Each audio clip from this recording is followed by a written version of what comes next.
and hello and welcome. We are Bros, episode 5. Guys, just hanging out, dudes being dudes, and brothers checking on brothers. We've got the Nature Boy here. We've got Crazy Man, and Michael and Peter should be here shortly. But for now, you just got the three of us. Which hey, what can I say? I guess 3 is better than none. Yeah. Anyway, before we get started, we're not named after apostles. Yeah, exactly. When are the apostles coming on? But before we get started, I want to give a shout out if you're at the one person who's watching right now. Alex on tech. Gru is not with us tonight. He's celebrating his birthday, so we want to give a shout out to Alex. Happy birthday, Alex! Happy birthday, Alex! And the 3 of us are going to sing him happy birthday. God. You ready? Okay. Hopefully we don't break the internet. 1, 2, 3. Happy birthday to you. Happy birthday to you. Happy birthday to Alex on tag. Also known as Gru. Happy birthday to you. We have to Happy work birthday, on Alex, and hopefully we break the internet on that. So thank you very much. I couldn't stay on with you guys for some reason. It sounded funny. I think because we heard each other. That's why we were kind of, I don't know. And I think Alan was just trying to take all of it for himself. I'm pretty sure we're bad singers, Ed. You could say it. It's okay. Oh no, I am a bad singer. We all know. I gotta give what? Here's the funny thing. The funny thing was you with your hands out in front like this. Yeah, well, yeah. I was trying to kind of guide us along, I guess. But no, my father, it was funny because my father wasn't the best singer in the world, but God bless him, he would sing every day, all the time at mass. Michael, speaking of singing, you missed us singing "Happy Birthday" to Alex on tech.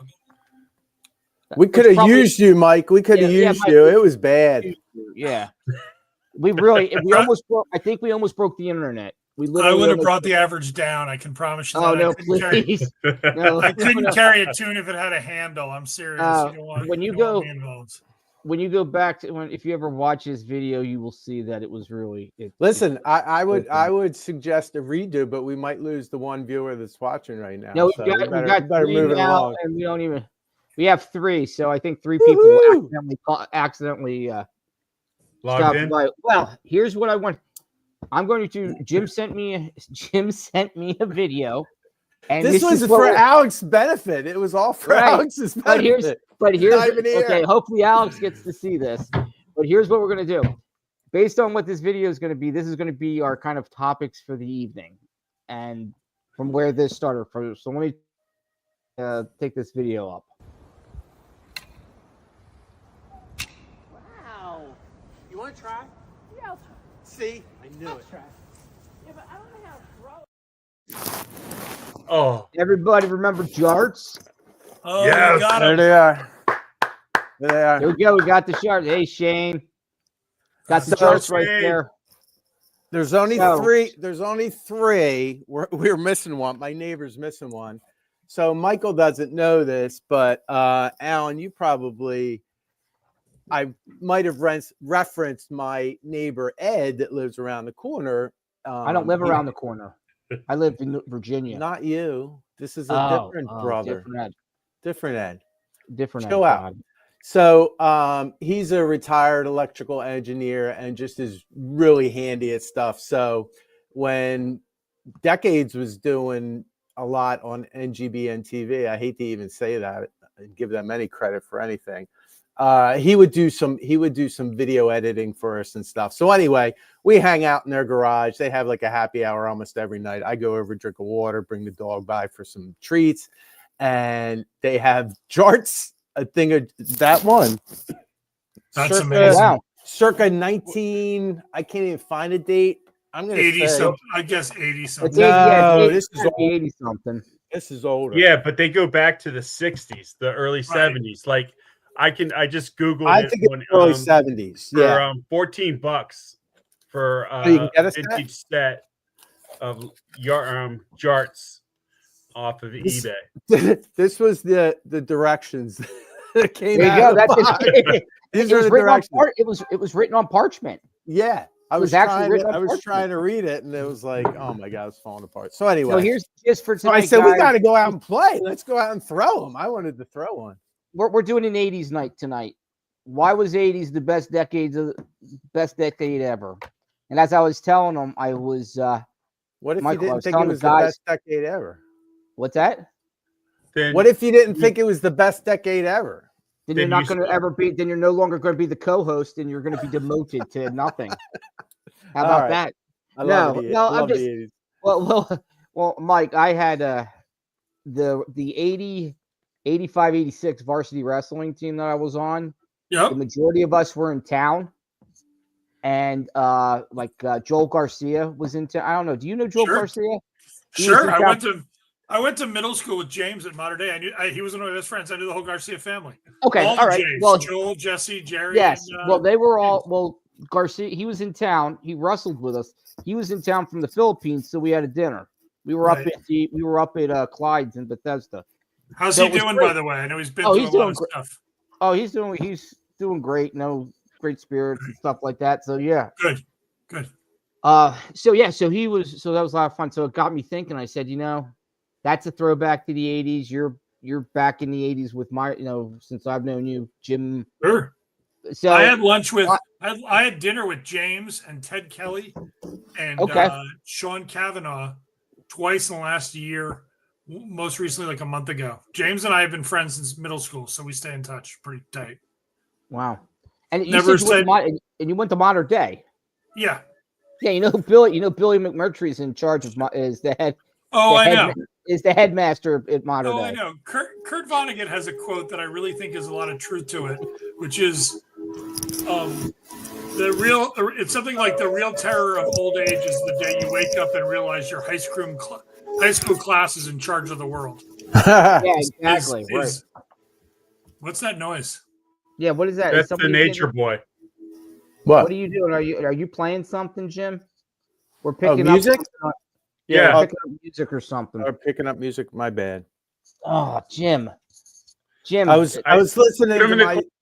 Put him in the corner. I was I'm glad listening to my.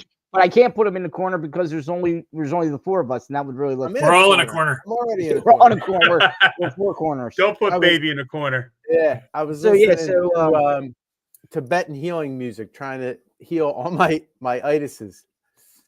That's what's out So the question is, were we better off back in the '80s and like '80s, early '90s, without all? I mean, we have all these electronics now. We're able to do this. I mean, back in the '80s, we couldn't do this. Are we better off today than we were yesterday, or Yes. was it better back in the '80s from a whole perspective? I always think, Us. someone else go first because I'll probably be the contrarian. Alan, you go first.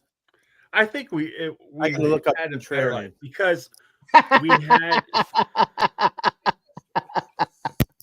I'm sorry. And Are also you serious, or going are you through just trying to be time. funny?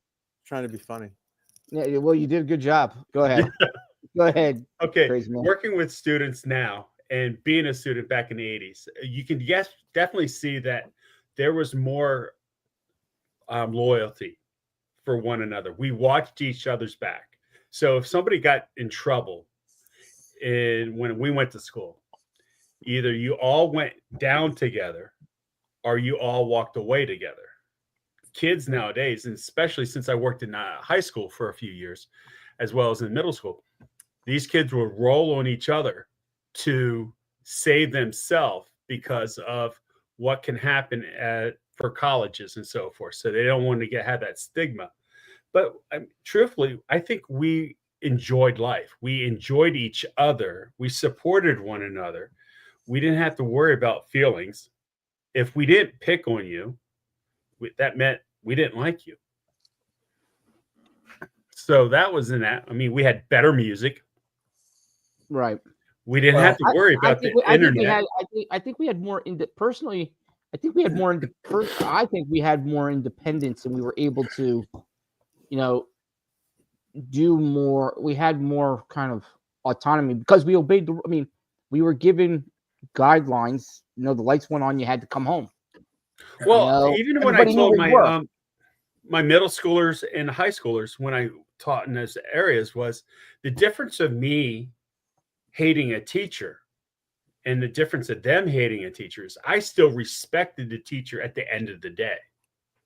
I may disagree with them and so forth, but I still respected them because of their authority. And maybe that was one of the things that we were always raised to say yes, ma'am, no, ma'am, yes, sir, no, sir. Treat everybody with respect. It doesn't matter where you came from. Now, So there was better parenting. Really, you had parenting? I think it was. I think it was. But was I there? think it was more cultural as well as parenting. Like I think it was in the zeitgeist more to respect your elders. I will agree with you there. I have, I'm in a position right now where I have a 16-year-old and a 14-year-old, a boy and a girl. And I think all of it's a balance. There's, in some ways, there are things that are worse. I definitely think the social media stuff and the devices and the smartphones make things very different. And I agree that those are new challenges for sure. Hey, there's Pete. What's up? Hey, Pete? Those are new challenges. I also Hello, think there are gentlemen. things hey guys, I also think there are things though that are better for the kids these days that were worse than for us. So I do think there's different balances. It's very interesting. Go ahead, Jim. Michael, name one thing that's better for kids today. I think they have access to more information. Now, admittedly, some of it's nonsense, but they have access to more information than I had as a kid. My kids are very curious about the world. And when they have a question and I'm not around, they go and look it up. And I find myself saying to my kids, when I realize they've gone and read on the internet or Wikipedia or someplace something about some country or something that I didn't know anything about, I have them teach me. Because they have, if you're a curious kid who's interested in the world, they have access to so much more. Just, it's easier for them. I mean, sure, you could have gotten on your bike and ridden to a library and maybe requested a book that library didn't have back in our day. But now it's all right there in their hand. And yeah, there's bad information. Well, let me ask you this, Hold on, Michael. but I got a question. Don't. I agree with Mike there. You could also pull out your encyclopedias. Who had the encyclopedias? Yeah, I had one, sure. Yeah.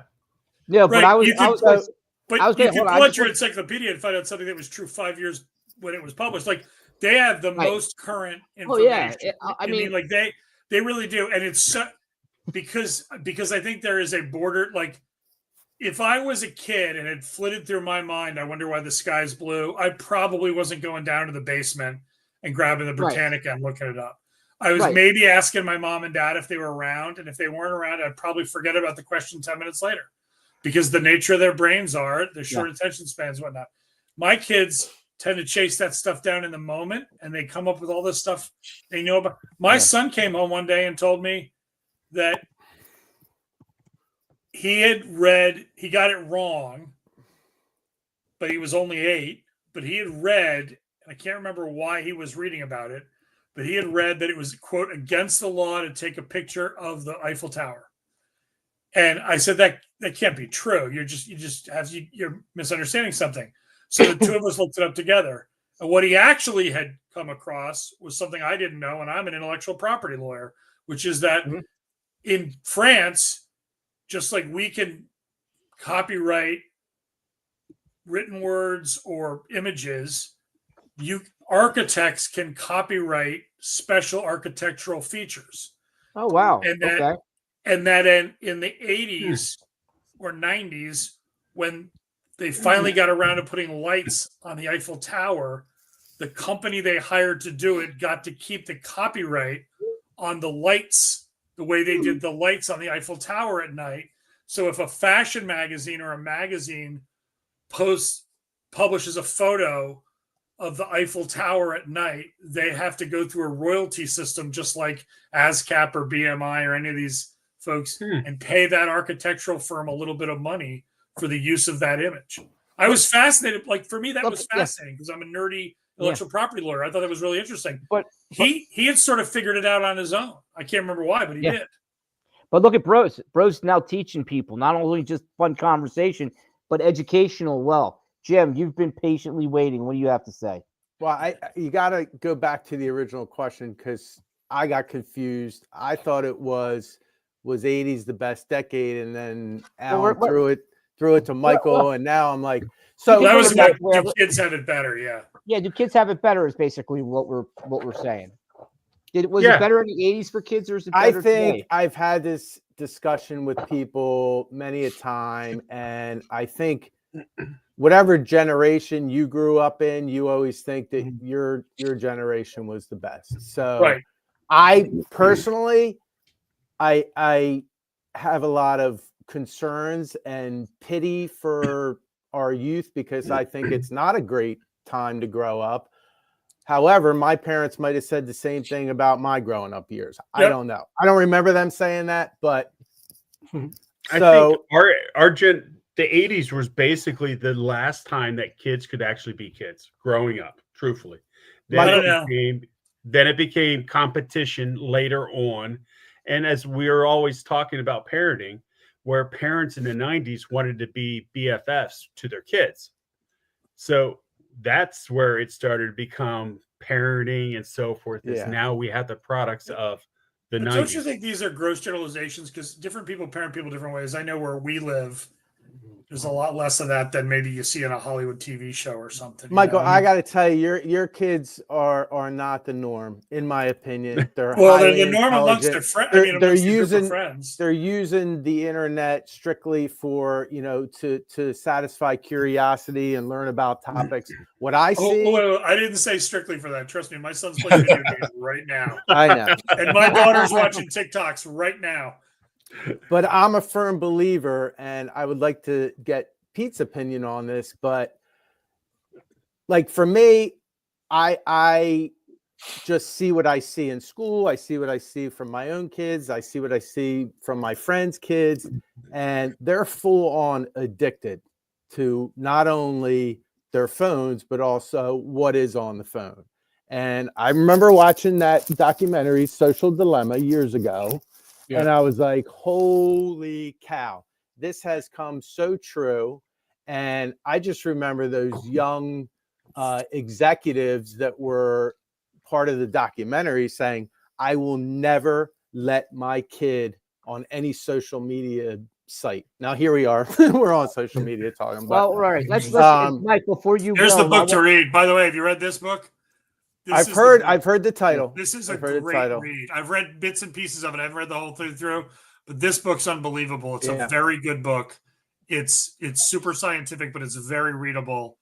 And I'm reading it now to get some insight into ways. Like I've made more guide. We've had more guidance in our house about how if you're on your phone and you're communicating with your friends, you're interacting with your friends.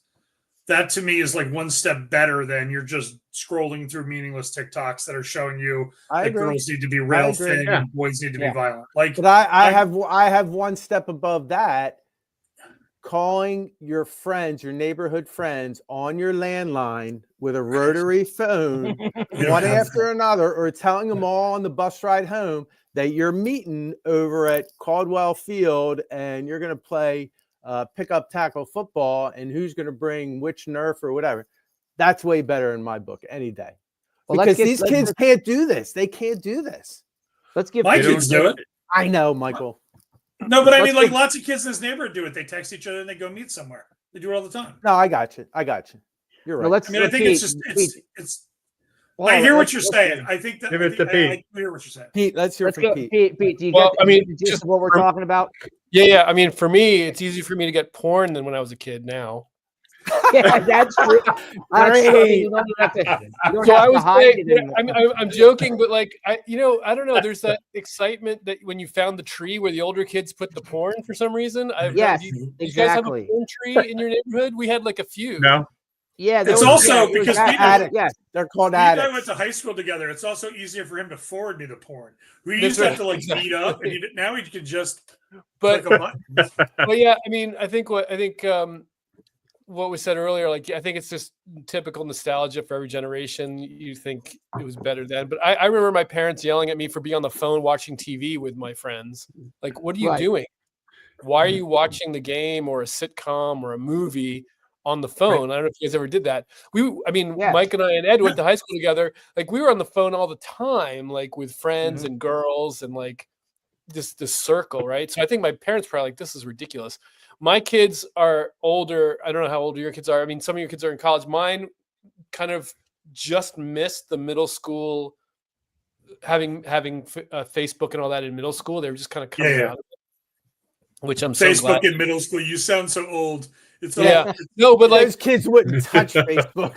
Yeah, no, now, but like my daughter who's 25 now, I remember like she had a Google Doc, and I never used a shared doc for school, and the kid she was working with misinterpreted something she said in the chat and got her mom on, and her mom was like, "Put your father on the phone. I want to talk to your father." I'm like, "Who is this?" Like, hey, yeah, I think it was just a misunderstanding. And I was just shocked by that. Like, it was so crazy. Anyway, but I think I think the anxious generation.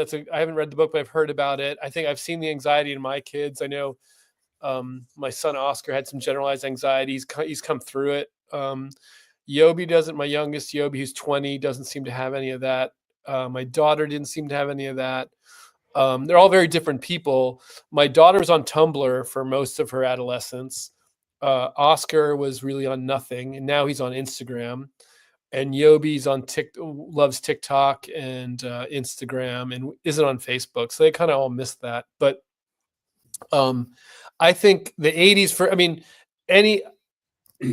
I tried to give my kids a little bit of the 80s, and I think I was very thankful that we lived in Brooklyn, and we lived in Manhattan first and then Brooklyn, because when they were old enough, they could roam. We let them roam free. I mean, we knew where they were. They had a phone, and we had parameters until they could figure stuff out. But like, had we stayed in Atlanta, they would have been stuck in cars, and not really going anywhere, and it would have been harder to get around because the neighborhoods are so separated, right?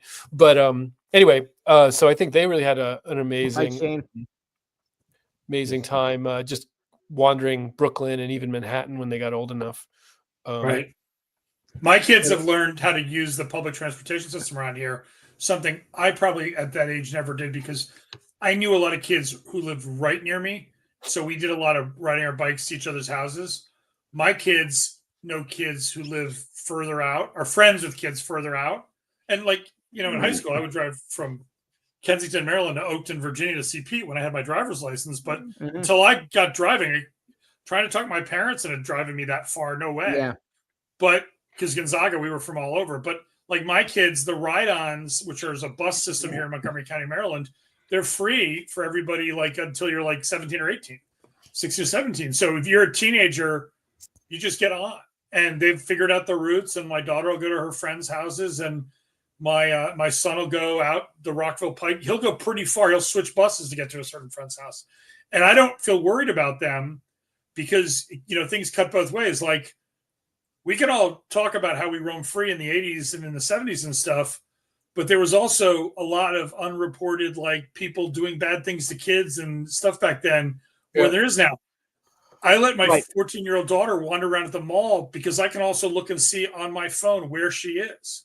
Yeah. So I don't you know what I mean? Like, there are parenting tools that come with these devices that allow me to feel more comfortable at the independence she does have.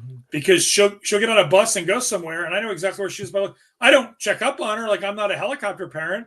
But if it starting to get close to dinner and I haven't heard from her on what her plan is to get home, I'll look on the map. I'll see where she is, and I'll be like, "Hey, I'm running up to Giant now. You're right near there. I'll pick you up."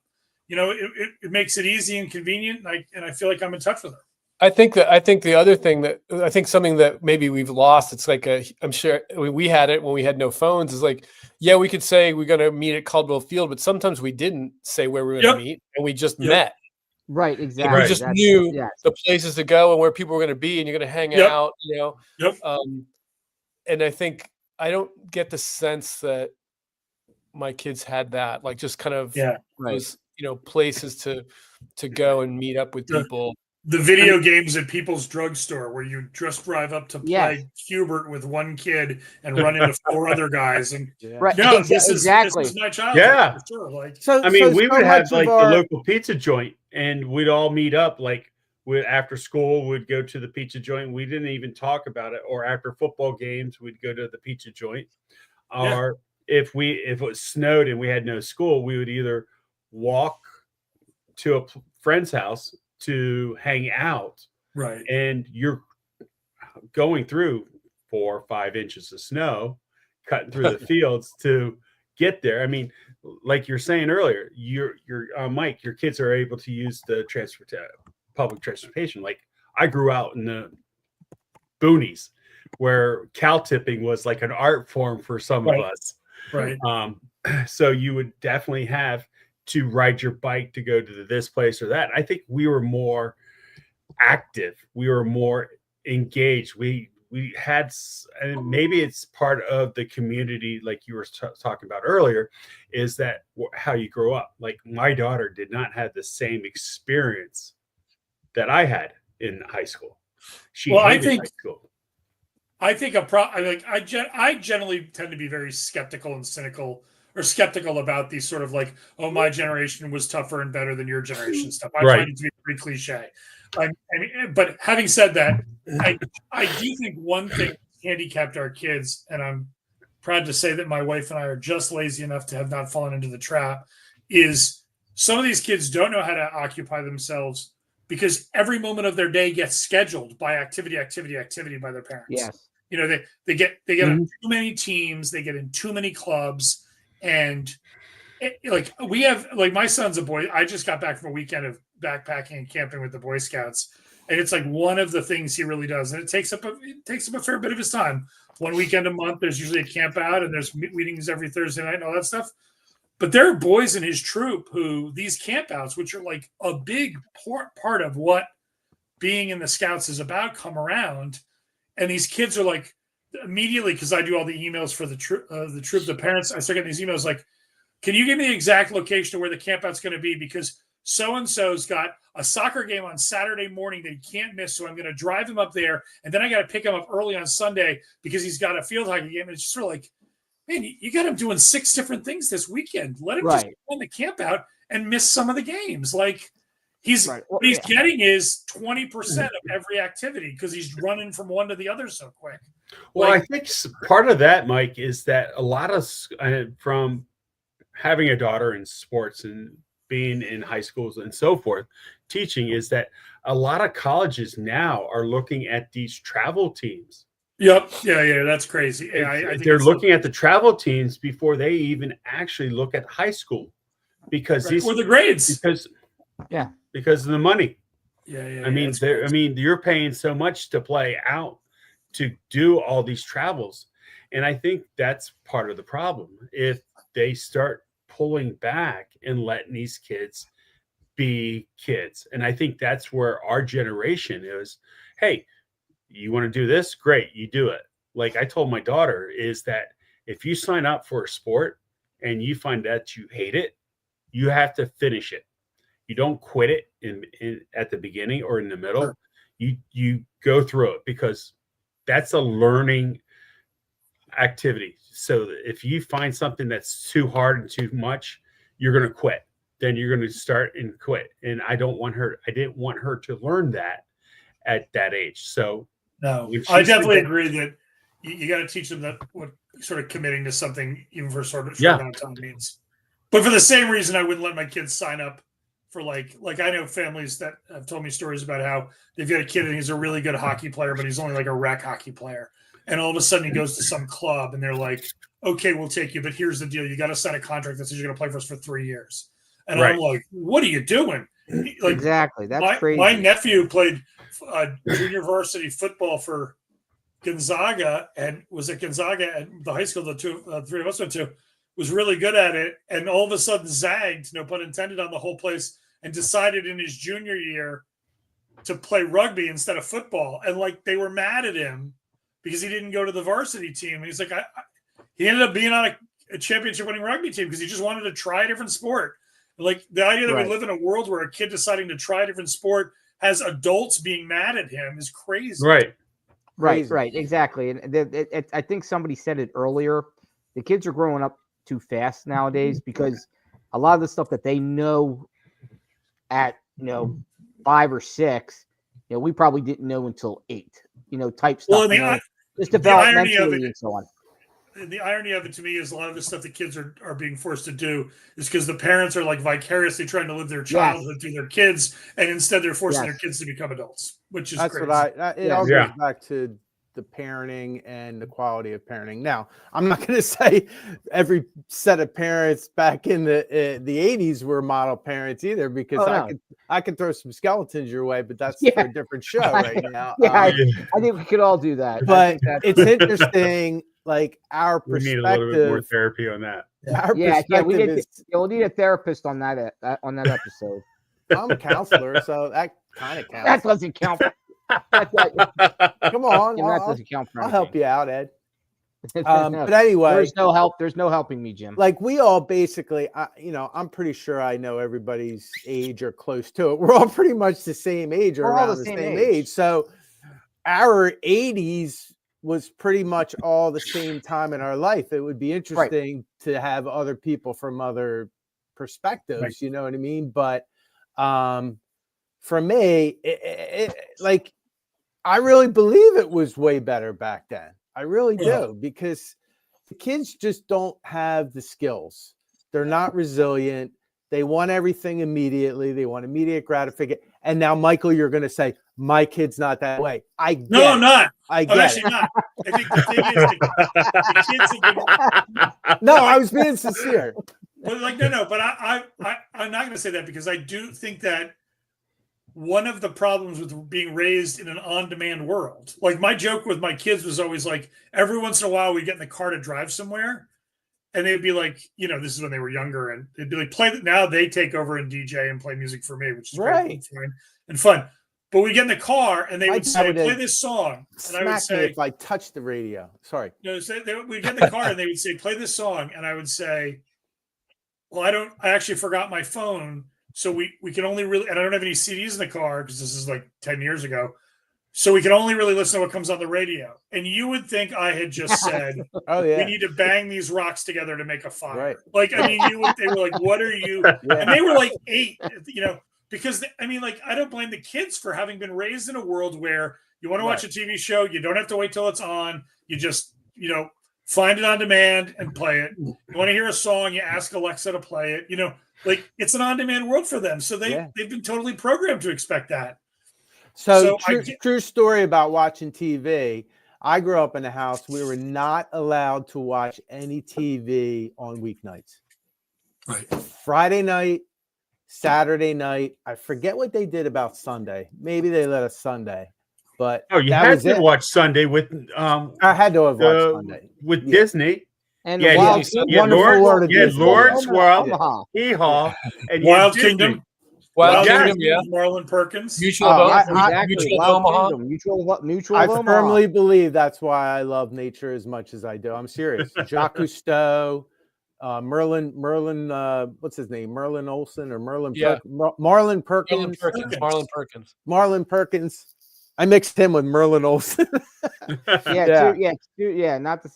really the same. But I mean, it's crazy. It's too much screen time, Michael. And I'm going to tell you, in public education, we as educators, not we, but they think that these kids need more screen time. And I'm like, oh God, not where I live. No, they got to get off the screens. There's a huge campaign now. They're not allowed to use their phones in school anymore. Like there's all this. I don't even mean that. I'm talking about every kid has a laptop in school. There's smart TVs or whatever, smart screen things, and teachers use it as a crutch.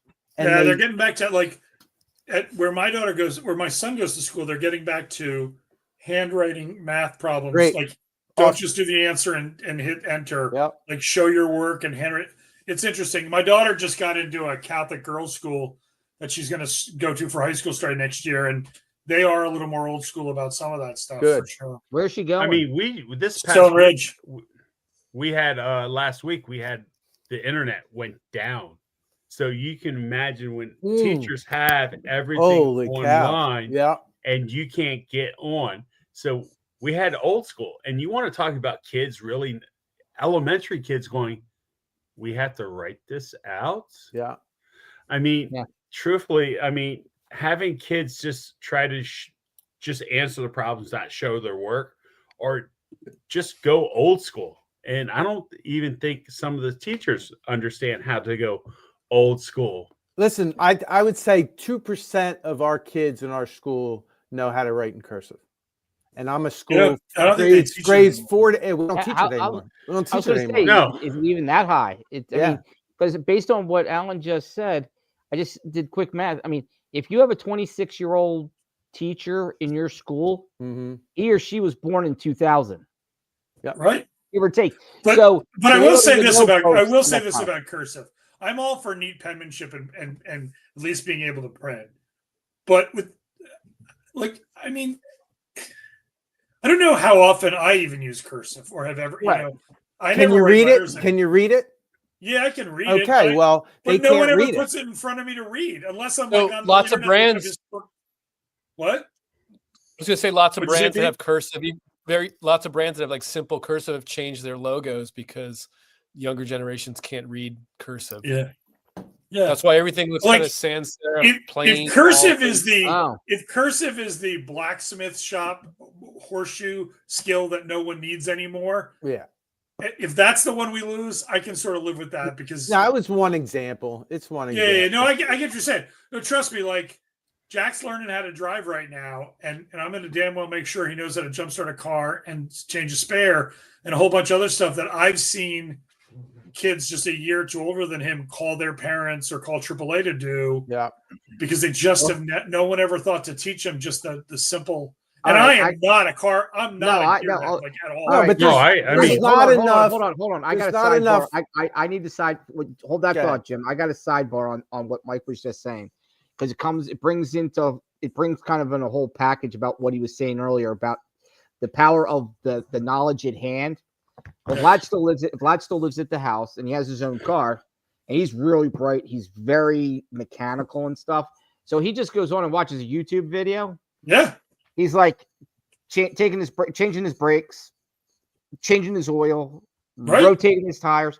But the kid it's like, because I'm like you, Mike, I know the basics, I know how to get it to the mechanics shop the night before. Let them do it. But he was, but he's doing it. He pulls the brake pad off. He goes, look, Dad, this is his brake pad still looks good. So I'm like, that's great. And I couldn't do it with it sitting there in front of me. So to your point earlier, it's, he's self-trained. Kids are able to self-train themselves in stuff that is would have been much harder for us. How old is he? No, I How old completely is he, agree. Ed? My son has figured some stuff out using the internet that I would have never, just looking at a YouTube video, how-to video, and figuring it out that I would never have been able to figure out on my own. And I have taken to doing I'm by no means somebody who was I was raised by a traditional mother who taught her daughters how to cook and her son how to clean the dishes, but never taught me how to cook. And so when I go to cook, I am often watching YouTube stuff and pulling recipes off the internet and reading that stuff because I'm clueless. It's great to have it at my fingertips. Yeah. But here's why the 80s were really the best. Hold on. I think Jim had one thing. Let Jim go. He's 25, by the way, Jim. Did you have something? I was just saying, there's hope for my son then because he don't. Oh, he's Mr. AAA, and like I always encourage him to come out. I just fixed my daughter's side view mirror using a YouTube video, and I was so proud of myself. So yes, there is useful stuff, but he doesn't seek that out. And I think he could change a light bulb probably, but other than that, like it's. But you know what? He figured out how to sports gamble, and do day trading. He's a day trader. Jack's day trading. Yeah. Jack's done E-Trade. I don't know. But here's why the 80s.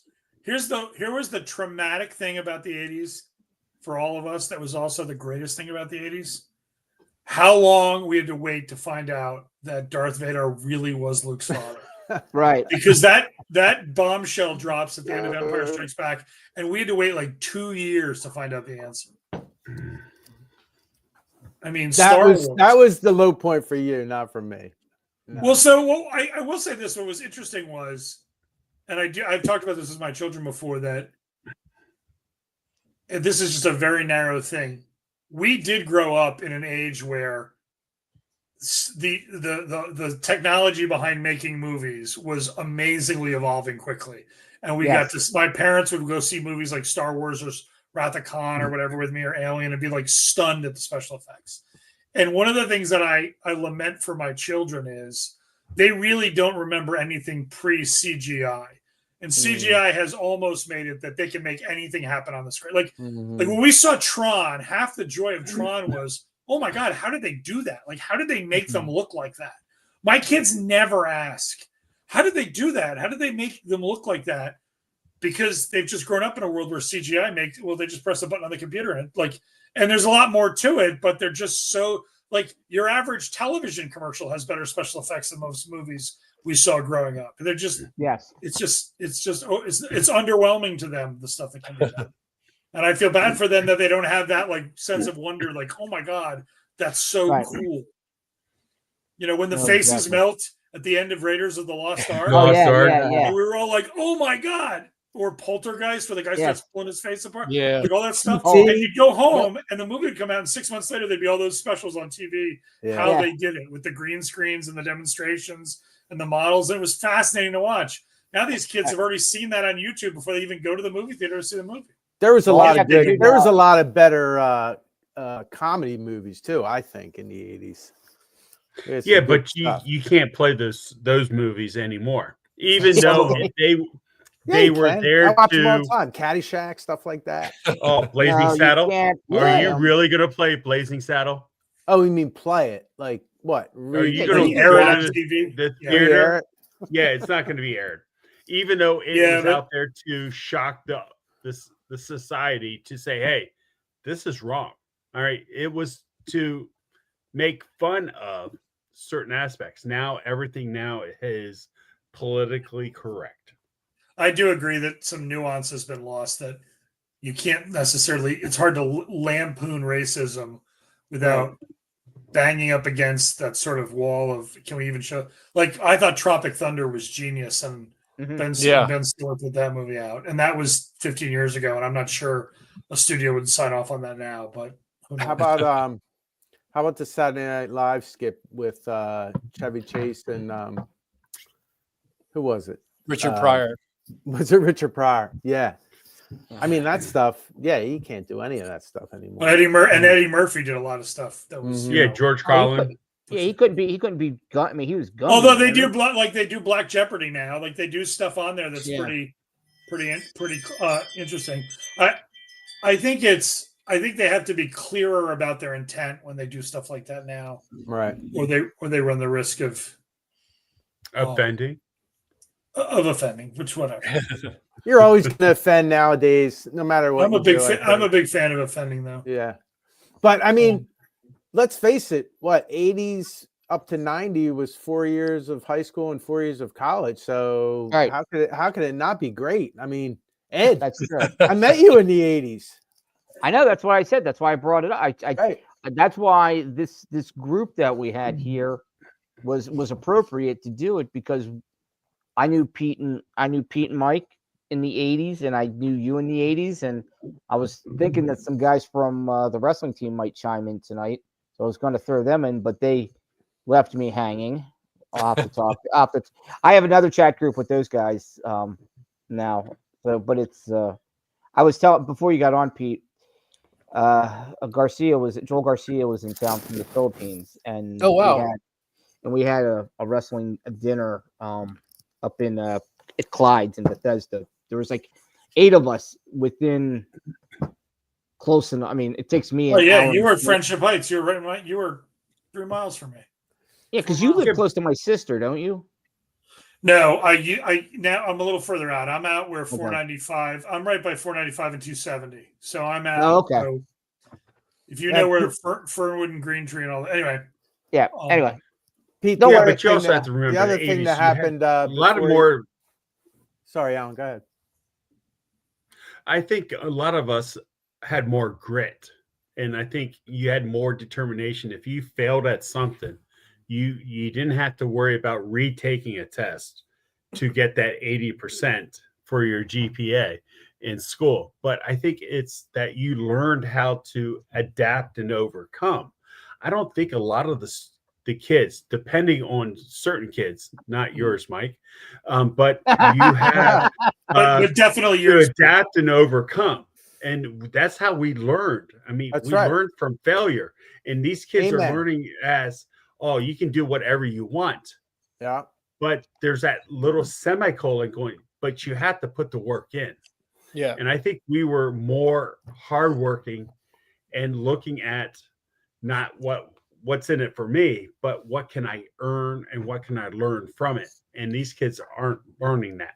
Well, I mean, for just looking back on my own life at school and at Gonzaga, and even before that, I felt constantly under pressure to perform, and it wasn't like resilience. It was like if you fuck up, you're fucked. Right. Like Yeah, The reality There's is, definitely a like, double-edged sword to that. you're not going to Yeah. you're not going to get into Gonzaga if you don't do well on this test. But I've Right. got another test for the school I'm in now. I got to take. Well, no, this is more important. But then if I get a bad grade, then I get in. They're not going to let me in. Whatever. Don't get in the right college if you don't get the right SAT and all. Like, so I remember being kind of pulled through the system a little bit. I remember like going to, at our school, you'd walk in, if you walked in off this catwalk, there was outside the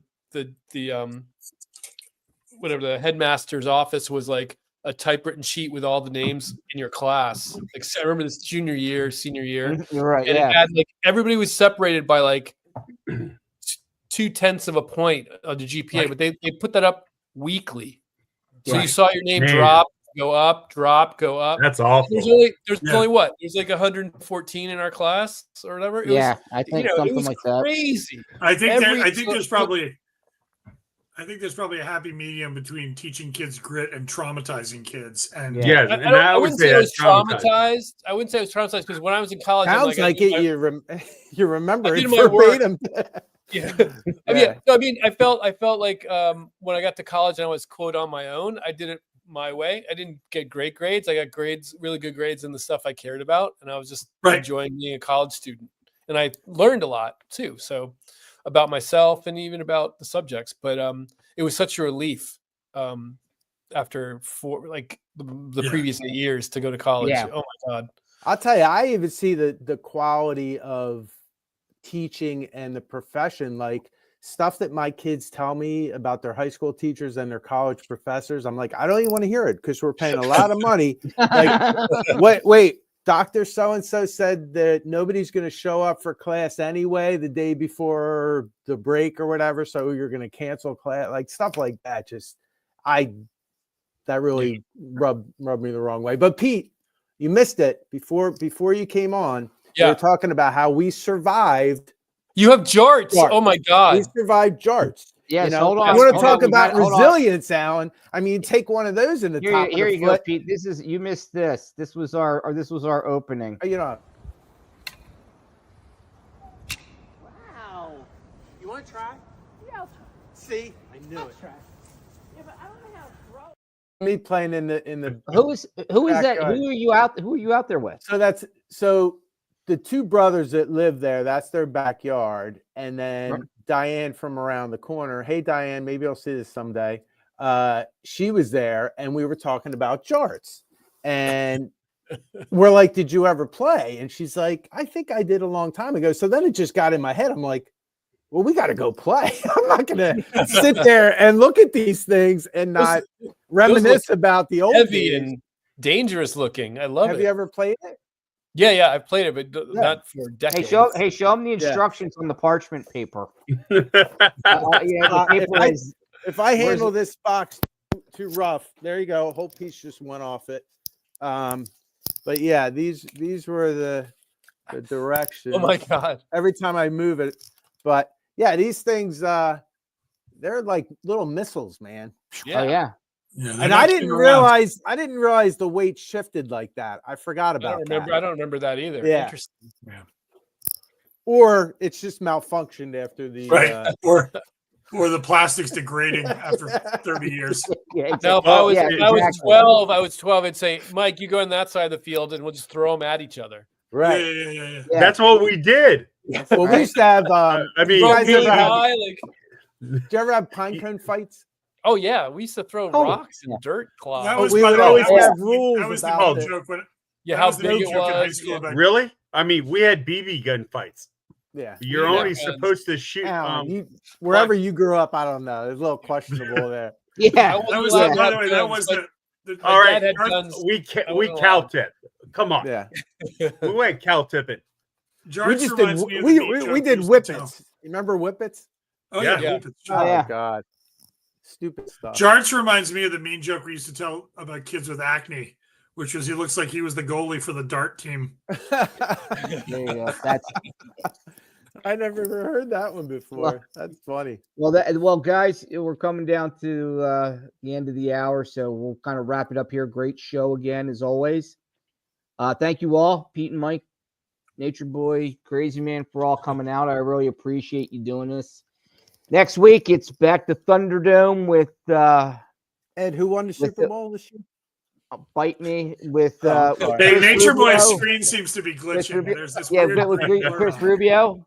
And I'm gonna give a shout out in case he watches this to our friend Krishna, who I am trying to see if he can Come on, join Krishna. us for Come on. our shows. I was actually talking with him earlier. And I'd also Look like to to the give a dark special side. shout out. I want to give a special shout out to Kai Nicodemus and Billy McMurtry for getting into Gonzaga just recently. So Nice. they're Nice. the two. We just found that out, and they will both be wrestling for Gonzaga. So it was a tough. It was really good. So Oh wow.